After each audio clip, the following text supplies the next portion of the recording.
A news anchor was laying on his sofa, eyes closed, trying to fall asleep after a long and tiring day. The TV was still flickering in the background. His phone was beside him. At 11:45 p.m., a notification suddenly broke the silence. He opened his eyes with irritation, thinking it was just another useless alert. He picked up the phone to silence it.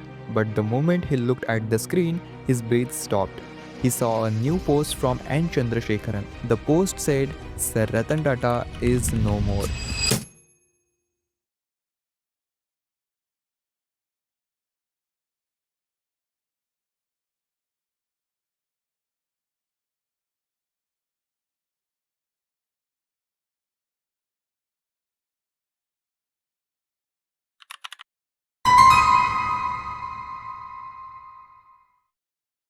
It started on December 28, 1937. Ratan was born into a family that had name, money, and status. But hold on, from outside everything looked perfect, but inside the house things were different. He actually grew up seeing his parents argue more than they talked. Small moments of peace never lasted, and for a child, that constant tension hits harder than anyone realizes. So, in 1948, when Ratan was just 10 years old, his parents separated. At that time, divorce was very rare and considered a big scandal in Parsi community. But that wasn't the end of his problems. Because of the divorce, Ratan and his brother Jimmy were teased and bullied in the school. For a 10 years old child, all this wasn't just painful, it was traumatic. After the separation, Ratan and Jimmy were raised by their grandmother, Lady Nawazbai Tata. She became the most important person in Ratan's life. She was a strong and influential woman. She became the first woman director of Tata Sons and remained in that position until her death. She taught Ratan one lesson that shaped his whole life, which is always choose dignity. On the other side, Ratan's relationship with his father was complicated. Ratan wanted to study in the US, but his father pushed him towards the UK. Ratan dreamed of becoming an architect, but his father wanted an engineer. Thanks to his grandmother, Ratan graduated in architect in 1962. But the real turning point came when he discovered flying. Once while flying a tripacer aircraft with his classmates, something bad happened. The engine suddenly failed. Everyone was scared and panicking. The whole plane was shaking, and then suddenly the engine stopped. But Ratan stayed calm and safely made an emergency landing at Ethika Tompkins Airport. This was the first moment the world saw the calm leader inside him. Moving forward, things started getting even more interesting. After graduating, Ratan got a job at the architecture firm Jones and Emmons in Los Angeles. And this is where he fell in love with 19 years old Carolyn Emmons, the daughter of Frederick Emmons. Carolyn liked him from the very first moment. Her parents adored him too. They thought he was so polite and respectful. They spent long evenings talking and laughing like they had known each other forever. Everything was going well. Ratan had a job, he was getting ready to marry, but destiny had different plans. One day, Ratan was having breakfast when he got a letter from his grandmother. From 1962 onwards, Lady Nawazbai Tata's health had begun to get worse. When she was 85, she wrote to Ratan about her condition. Ratan now had to make a painful choice: stay in America with the woman he loved or return to India to take care of his grandmother who had raised him. And you know what? He chose duty over love and returned to India, hoping Caroline would join him later. But the shocker is 1962 was also the year of the Indochina War. And the moment Caroline's parents heard the news, everything changed. Her parents didn't want their 19 years old daughter moved to a country that was suddenly in danger. But Ratan kept believing one day she would come. He had even kept a small place ready for her in Bombay, like a promise. But true love isn't always enough. One evening, while Ratan was in Bombay house, a letter arrived. It was from Caroline. Seeing her name on the letter made him so happy. He opened it immediately. But the letter was shorter than usual. She wrote that she tried everything to convince her parents to let her move to India, but they were scared. They didn't want their teenage daughter to move to a country at war, and now she couldn't go against their wishes. She ended up everything with one line: